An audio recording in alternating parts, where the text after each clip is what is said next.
جب کسی انسان کی شب برات میں کی ہوئی عبادت قبول ہو جاتی ہے، اللہ تعالیٰ قبول فرما لیتا ہے، تو اس کے جسم میں کچھ ایسی نشانیوں کو ظاہر فرماتا ہے جس سے بندہ یہ سمجھ سکتا ہے کہ ہم نے جو رات جاگی تھی اور اس میں اللہ کی عبادت کی تھی اور نمازیں پڑھی تھیں، توبہ استغفار کیا تھا، تو اللہ تبارک و تعالیٰ نے ہمیں قبول فرما لیا، اللہ نے ہماری دعائیں قبول فرما لی، اللہ نے ہماری توبہ قبول فرما لی، اور ہم نے جو رات جاگ کر عبادت کی تھی وہ بارگاہ خدا میں مقبول ہو گئی۔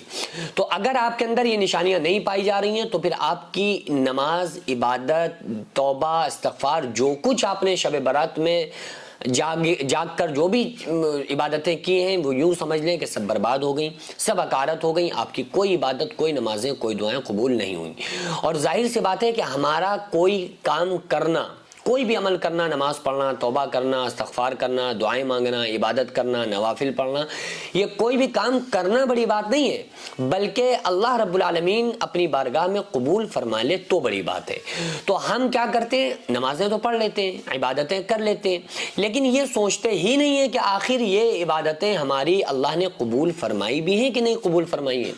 کیونکہ بعض لوگوں کی نمازوں کو اللہ تبارک و تعالیٰ کی بارگاہ میں جب نمازیں پیش کی جاتی ہیں نا، کسی انسان کے آقا علیہ الصلوۃ والسلام کی حدیث کا مفہوم ہے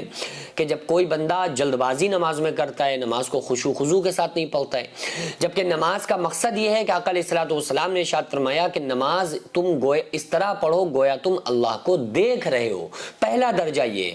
اور اگر تم یہ گمان نہ کر سکو تو پھر یہ خیال کرو کہ اللہ تعالیٰ ہم کو دیکھ رہا ہے، تو کم سے کم نماز میں یہ خیال ہونا چاہیے کہ اللہ تعالیٰ ہم کو دیکھ رہا ہے۔ تو عام طور سے اگر کوئی انسان کسی نمازی کو دیکھ رہا ہو تو وہ نمازی کو یہ خیال ہو جائے کہ بھائی فلاں شخص ہمارے اوپر نگاہ رکھے ہوئے تو کتنی اطمینان سے نماز پڑھتا ہے۔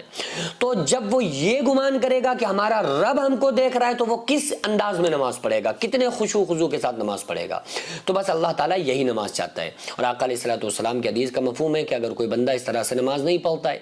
تو فرشتے اس کی نماز کو ایک بدبودار کپڑے میں لپیٹ کر آسمان کی طرف لے جاتے ہیں، اور اس کی نماز اوپر مقبولیت کے درجے تک نہیں پہنچتی ہے، بلکہ اس کی نماز لا کر اس کے منہ پر مار دی جاتی ہے۔ تو اس رات جن لوگوں نے شب برات میں عبادتیں کی ہیں تو 5 قسم کے لوگوں کی تو ویسے ہی نہیں بخشش ہوئی، کیونکہ اگر کوئی بندہ یہ 5 گناہ کے کام کرتا ہے تو آقا علیہ الصلوۃ والسلام نے ارشاد فرمایا کہ اس کی اس خاص رات میں بھی اللہ تبارک و تعالیٰ بخشش نہیں فرماتا ہے۔ جس میں سے پہلا بندہ وہ جو ماں باپ کا نافرمان ہو، غیبت کرنے والا، چغلی کرنے والا، رشتہ داروں کے ساتھ قطع تعلق کرنے والا، رشتہ داروں سے لڑنے جھگڑنے والا، شراب پینے والا، تو ایسے گناہ گاروں کی بخشش اللہ تبارک و تعالیٰ شب برات میں بھی نہیں فرماتا ہے اس وقت تک جب تک کہ وہ بندہ اگر کسی رشتہ داروں سے لڑا ہوا ہے تو ان کو نہ منا لے، اگر وہ شرابی ہے تو شراب کو نہ چھوڑ دے، یا والدین کا نافرمان ہے تو جب تک فرما بردار نہ بن جائے تو پھر اس کی کوئی بھی عبادت اس رات میں یعنی شب برات میں اللہ تبارک و تعالیٰ قبول نہیں فرماتا ہے۔ اور جن لوگوں کی عبادتیں اور دعائیں اور توبہ استغفار اللہ تبارک و تعالیٰ قبول فرما لیتا ہے، ان کے اندر ایسی نشانیاں ظاہر ہو جاتی ہیں ان بندوں کے اندر کہ وہ بندے خود یہ سمجھ سکتے ہیں کہ ہماری توبہ کو اور ہماری عبادت کو رب نے قبول فرما لیا۔ وہ ایسی کون سی نشانیاں ہیں؟ سب سے پہلی چیز یہ ہے کہ جب بندے کو اللہ تعالیٰ پسند فرما لیتا ہے، جس بندے کو بھی اللہ تعالیٰ نے اس کے تمام گناہوں کو مٹا دیا، ختم فرما دیا اور اس کی توبہ کو قبول فرما لیا، تو پہلی علامت یہ ہوتی ہے کہ اس کے اوپر سے وہ اندر سے بندہ یہ محسوس کرتا ہے کہ ہمارے اوپر سے بہت بڑا بوجھ ہٹ گیا، کیونکہ جو گناہوں کا ایک خطرناک بوجھ اس کے کاندھوں پر ہوتا ہے تو وہ اس سے بڑا ہلکا فیل کرتا ہے، بہت ہلکا پن محسوس کرتا ہے کہ بھئی بس ہمارے اوپر سے تمام بوجھ اتر گیا، وہ اپنے آپ کو فری محسوس کرتا ہے۔ اور یہ اس بندے کی اکثر و بیشتر کنڈیشن ہوتی ہے جو بندہ رات میں یا کسی بھی وقت اللہ کے سامنے توبہ کرتا ہو اور اس کے آنکھ سے آنسو نکل آئیں، وہ رونے لگ جائے، اللہ کے سامنے تڑپنے لگے، تو اس کے بعد یہ بندے کی کنڈیشن ہو جاتی ہے کہ اس بندے کو ایسا فیل ہوتا ہے، ریلیکس فیل ہوتا ہے، بڑا اچھا فیل ہوتا ہے، اسے یہ لگتا ہے کہ بھئی ہمارے اوپر سے بڑا بوجھ اتر گیا۔ تو پہلی علامت یہ ہوتی ہے کہ اللہ تبارک و تعالیٰ نے اس کی توبہ کو قبول فرما لیا۔ اور اللہ سے امید بھی اسی چیز کی رکھنا چاہیے، جب بندے نے اپنا کام کر لیا، توبہ کر لی اور اپنے گناہوں پہ نادم ہو گیا تو بس اس کو یہ اللہ سے امید رکھنا چاہیے کہ اللہ تعالیٰ نے ہمیں معاف فرما دیا، کیونکہ حدیث پاک میں آقا علیہ الصلوۃ والسلام نے ارشاد فرمایا الندامۃ توبۃ، گناہوں پہ شرمندہ ہونا توبہ ہے۔ منہ پہ تھپڑ مارنے کا نام توبہ نہیں ہے، زبان سے لمبی لمبی دعائیں کرنے کا نام، معافی مانگنے کا نام بھی توبہ نہیں ہے، بلکہ دل میں ندامت ہو، ہم نادم ہو جائیں، شرمندہ ہو جائیں کہ مولا ہم سے گناہ ہوئے ہیں، پر میں تیری رحمت سے آس لگا کر تیرے در پہ آ کر تجھ سے بھیک مانگ رہا ہوں کہ بس مجھے معاف فرما دے، تو اللہ تبارک و تعالیٰ معاف فرما دیتا ہے۔ دوسری نشانی یہ ہے کہ جس بندے کی عبادت کو اللہ تعالیٰ قبول فرماتا ہے اور اس کو پسند کرنے لگتا ہے تو اس کو بار بار اپنے گھر پہ بلاتا ہے، اپنے در پہ بلاتا ہے، اور اپنے سامنے کھڑا ہونے کی اس کو توفیق عطا فرما دیتا ہے۔ اور اگر آپ نے فجر پڑھ لی اور اس کے بعد ظہر تک، عصر تک پورا دن آپ پڑھے سوتے رہے، تو آپ سمجھ لو کہ کوئی آپ کی عبادت کا مطلب نہیں ہوا، کیونکہ یہ رات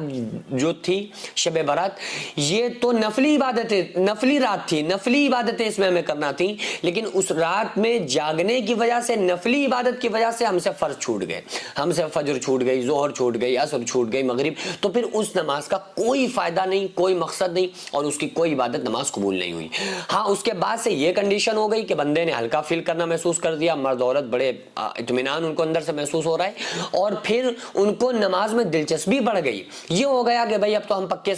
اب تو ہم آئندہ کبھی نماز نہیں چھوڑیں گے، اب ہم نماز کو کنٹینیو کریں گے، تو پھر یہ اس بات کی نشانی ہوتی ہے کہ اللہ تعالیٰ نے اس کی نماز کو قبول فرما لیا، کیونکہ پتہ نہیں ہم سے کون سے ایسے گناہ ہوتے ہیں جو اللہ تعالیٰ اپنے سامنے کھڑا کرنا بھی ہمیں پسند نہیں کرتا ہے، ہم سے وہ توفیق چھین لیتا ہے کہ ہم اللہ کے سامنے سجدہ کریں،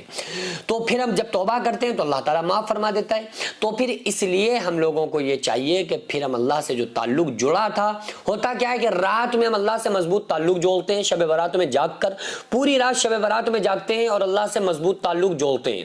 اور جوڑے جوڑے جوڑے جیسے ہی فجر آتی ہے ظہر قضا کر کے تعلق کو توڑ دیتے ہیں، تعلق کو ختم کر دیتے ہیں۔ تو بھائی آپ نے جو نفل نمازیں پڑھ پڑھ کے اللہ کو منایا تھا، فرض چھوڑ کر اس سے زیادہ اللہ کو آپ نے غصہ دلا دیا، اس سے زیادہ اللہ تعالیٰ کو آپ نے ناراض کر دیا۔ تو اس لیے فرائض کی ویلیو سمجھیے، ہم کیا کرتے ہیں کہ دین کو رسم بنا دیا ہے، شب برات میں تو خوب عبادتیں کر رہے ہیں، بڑے بڑے ایسے گناہگار جو لوگ ہیں نا، جو خود محسوس کرتے ہیں کہ ہم گناہگار ہیں، لمبی لمبی تسبیحیں پڑھ رہے ہوتے ہیں، اور اگلے ہی دن وہ ظہر کی نماز غائب کر دیتے ہیں۔ تو میرے بھائی اس سے کام نہیں چلے گا، آپ اگر پہلے فرائض کو انجام دیں، اس کے بعد پھر آپ نوافل کریں گے، نوافل پڑھیں گے، تو اللہ تبارک و تعالیٰ آپ کی عبادت کو قبول فرمائے گا۔ اور نماز جو میں نے ایک لفظ بولا نا کہ آپ کی وہ اللہ تبارک و تعالیٰ گناہ معاف کر دیتا ہے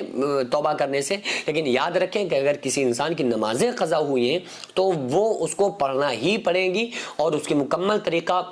میری ویڈیوز ہیں اس پر موجود کہ کس طرح سے قضاء عمری پڑھیں، آپ سرچ کریں گے تو آپ کو مل جائیں گی، تو ان نمازوں کی آپ قضا ضرور کریں۔ جو مدرسہ آپ دیکھ رہے ہیں یہ لیڈیز مدرسہ ہے، جس کی زمین کو میں نے اپنا کھیت بیچ کر جس کو خریدا، اور 1 منزل تک بنانے کا فی الحال ارادہ ہے، انشاءاللہ بنا لوں گا، لیکن اس کے بعد اس میں کروڑوں روپے کا خرچ ہے۔ آپ لوگوں سے گزارش ہے زیادہ سے زیادہ اس میں تعاون کریں، اللہ تبارک و تعالیٰ اس کا اجر آپ کو 70 گنا آخرت میں، 10 گنا دنیا میں، اور مرنے کے بعد قیامت تک اللہ تعالیٰ اس کا ثواب آپ کو عطا فرمائے گا۔